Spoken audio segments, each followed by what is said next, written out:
ये किसकी गाड़ी है? जब देखो कोई ना कोई अपनी गाड़ी हमारे घर के बाहर लगा देता है। स्कूटी से उतरते हुए अजय अपनी पत्नी प्राची से बोला, अरे अजय, प्राची बिटिया।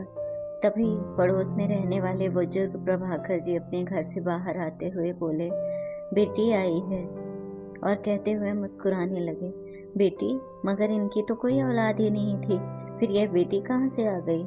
इससे पहले अजय कुछ कहता, प्रभाकर जी बोले, मेरे भाई की बेटी है, दामाद जी के साथ आई है, तो गाड़ी आपके घर के बाहर पार्किंग में लगवा दी। अजय मन ही मन चढ़ गया। वह गुस्से में कुछ बोले इससे पहले प्राची ने उसका हाथ हल्के से दबाकर कहा, कोई बात नहीं चाचा जी, आपकी बेटी हमारी भी तो बहन ही हुई ना। जब आप और आंटी जी हमें बच्चों की तरह प्यार करते हैं तो फिर आपका पूरा हक बनता है।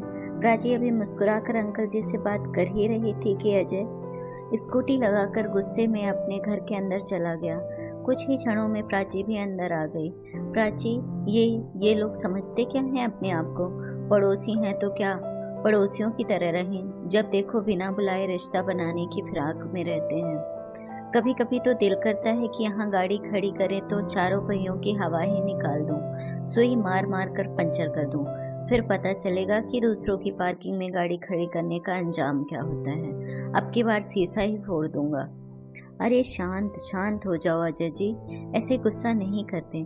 पड़ोसी हैं हमारे, बुजुर्ग हैं, माता पिता समान हैं। और हमारे पास कौन सी गाड़ी है? एक स्कूटी ही तो है, कहीं भी खड़ी कर सकते हैं। छोड़ो ना, बताओ चाय पियोगे?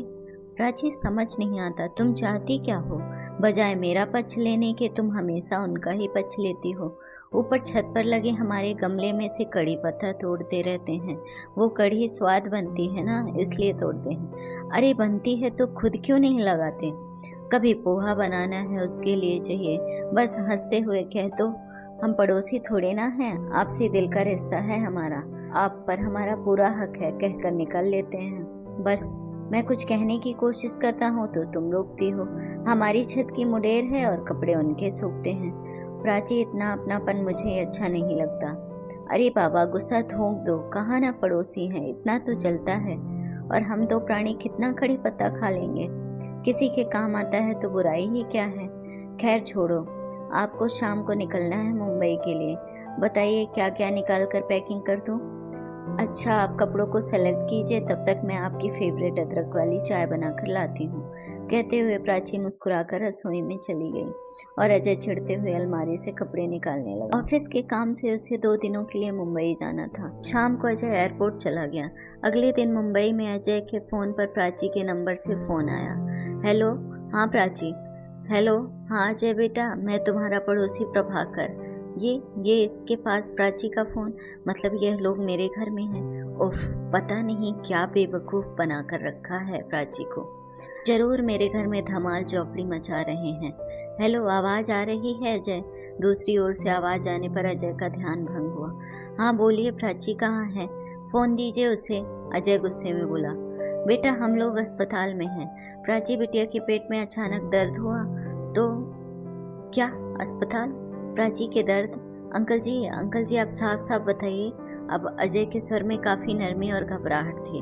घबराओ मत, डॉक्टर ने कुछ टेस्ट किए हैं, उसे उल्टियां हो रही थी तो हम उसे तुरंत अस्पताल ले आए। मैं क्या करूं, कैसे आऊं अंकल जी, यहाँ तो नाइट कर्फ्यू है। अरे अजय शांत बेटा, मेरे बच्चे शांत हो जाओ। हम हैं ना, हमें चाचा जी मानते हो ना? हम पड़ोसी थोड़ी ना हैं, दिल का रिश्ता है हमारा। जी अंकल जी, अभी 10 बजे हैं, सुबह फ्लाइट पकड़कर मैं आ जाऊंगा। घबराओ मत, आराम से आना। हम हैं, तुम्हें बताना जरूरी था इसलिए फोन कर दिया, वरना छोटी मोटी परेशानी तो हर परिवार में हम बूढ़े संभाल ही लेते हैं। अच्छा रखता हूँ। अगले दिन अजय दोपहर तक लौट आया था। पता चला प्राची को फूड पॉइजनिंग हो गया था, अब आराम है। आज सुबह ही छुट्टी हुई अस्पताल से। सारी रात अंकल जी और आंटी जी दोनों पास में बैठे रहे, प्राची ने अजय को बताया। तभी अजय ने दोनों बुजुर्गों को हाथ जोड़कर धन्यवाद किया। इस घटना के कुछ महीने बाद, सुनिए अजय जी, साथ वाले चाचा जी का रिटायरमेंट है 3 दिन बाद, याद है ना आपको? हाँ प्राची, याद है।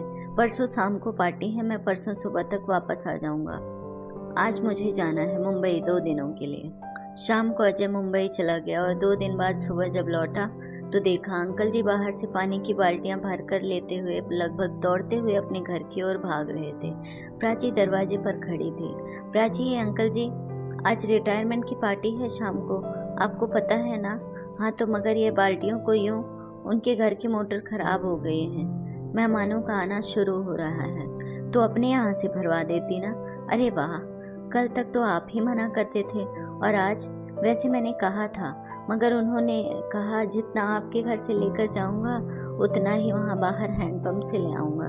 शायद वह भी आपके गुस्सैल चेहरे की भाषा समझने लगे हैं। अजय ने एकटक प्राची की ओर देखा, फिर तेजी से अंदर गया। प्राची अंदर पहुंची तब तक अजय कुछ औजारों और एक पाइप के साथ छत पर जा चुका था। कुछ ही मिनटों पर ऊपर छत से आवाज आई, अंकल जी ऊपर। हाँ, वापस आइए, आपके घर में पानी आ रहा होगा, देखिए। क्या अजय बेटा, हमारी मोटर तो खराब हो गई है। अरे आप जाइए, तब तक आंटी जी की आवाज सुनाई दी, सुनिए, घर में पानी आ रहा है। अंकल जी की तरह प्राची भी हैरान भरी नजरों से सीढ़ियों से आते हुए अजय को देखने लगी। ऐसे ही क्या देख रहे हो आप लोग मुझे? मैंने अपनी टंकी का कनेक्शन आपकी टंकी से कर दिया है और मोटर चला दी है। अब बाहर से पानी लाने की जरूरत नहीं है। अभी इतना कह पाया था अजय कि अंकल जी के हाथों से बाल्टियां छूटकर नीचे गिर गई। चाचा जी, हम पड़ोसी थोड़ी ना है, दिल का रिश्ता है हमारा, इतना तो हक बनता है ना एक बेटे का अपने पिता के लिए, वह उनका सहारा, उनकी लाठी बन जाए। अजय मेरे बच्चे कहकर उन्होंने अजय को भीगी हुई आंखों से गले लगा लिया। वहीं अजय ने भी उन्हें कसकर उनके सीने से लग गया और यह देखकर आंटी जी और प्राची की आंखें भी हंसते हुए भीग रही थी। अगर आपको हमारी स्टोरी अच्छी लगी हो तो अपने दोस्तों के साथ भी शेयर कीजिए और कमेंट में ज़रूर बताइए कि कैसी लगी हमारी ये कहानी। और हाँ, चैनल को सब्सक्राइब करना ना भूलें।